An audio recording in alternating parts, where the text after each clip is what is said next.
औज़ुबिल्लाहि मिनश्शैतानिर्रजीम बिस्मिल्लाहिर्रहमानिर्रहीम। अस्सलाम वालेकुम व्यूअर्स, कैसे हैं आप? उम्मीद है आप सब खैरियत से होंगे।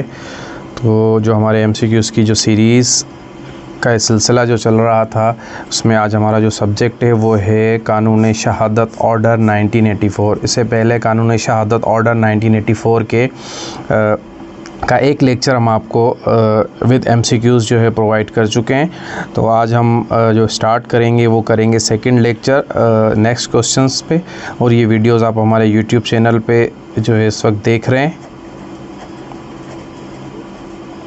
हमारा YouTube चैनल है Javed उमरानी ADV.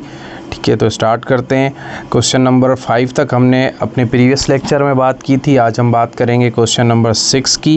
Question number 6 of QSO, कानून शहादत 1984 रिपील्ड दी। कानून शहादत 1984 ने किसको रिप्लेस किया था? मीन्स इससे पहले कौन सा कानून हुआ करता था जो एविडेंस के हवाले से था? तो law of evidence act 1962, option B है law of evidence act 1963, option C law of evidence act 1972 and then last D none of these. इनमें से कौन सा है जो जिसके बदले हमने कानून शहादत ऑर्डर 1984 रखा था? तो इसका जो सही जवाब है वो है लॉ ऑफ एविडेंस 1972 जो एक्ट है, इसके बदले हमने रिप्लेस किया था किसको? कानून शहादत 1984 को। Next the question number 7, under कानून शहादत who is bound to determine competency of witness. कानून शहादत ऑर्डर 1984 के तहत विटनेस की कॉम्पिटेंसी मीन्स उसकी अहलियत के बारे में कौन फ़ैसला करेगा, कौन उसके मुतल्लिक जो है वो क्लेरिफिकेशन देता है? तो ऑप्शंस की तरफ आते हैं। ए प्रोसिक्यूशन और प्लेंटिफ, प्रोसिक्यूशन या प्लेंटिफ जिसने प्लेंट फाइल किया है। Option number B is the court and option C accused of defendant. Defendant का अक्यूज़ या डिफेंडेंट जो है उन दोनों में से। ऑप्शन डी है नन ऑफ दीज। तो यहाँ पर according to the book of QSO the court is competent to determine the competency of witness. तो यहाँ इसका जो सही जवाब होगा वो होगा option B court. Question number 8 की बात करें, कानून शहादत ऑर्डर का जो आर्टिकल है, कानून शहादत orders article 2 deals with.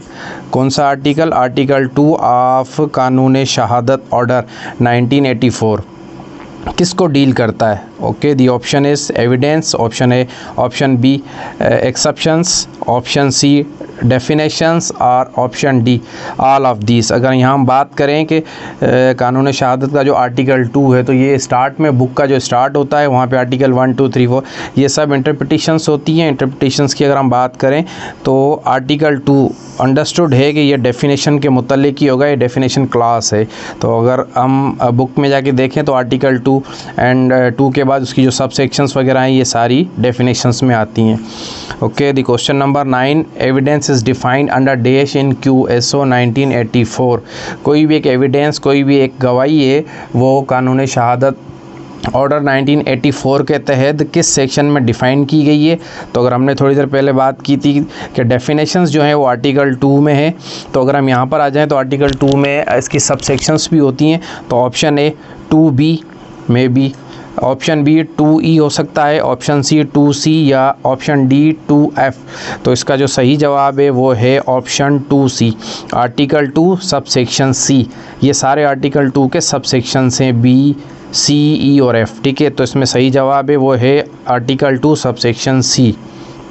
Okay, next जो हमारा क्वेश्चन है वो है क्वेश्चन नंबर 10। क्वेश्चन नंबर 10 कहता है all the statements which the court prevents or requires to be made before it by witness in relation to matter of fact under inquiry such statement is called।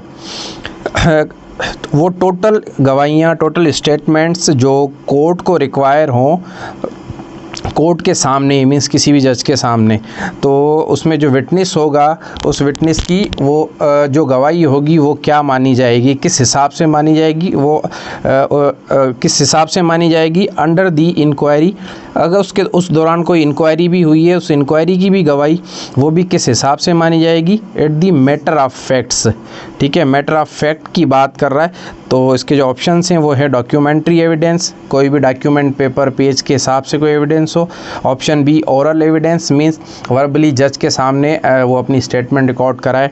Option C both and B, means documentary and oral दोनों भी हो सकती हैं। Option D none of this.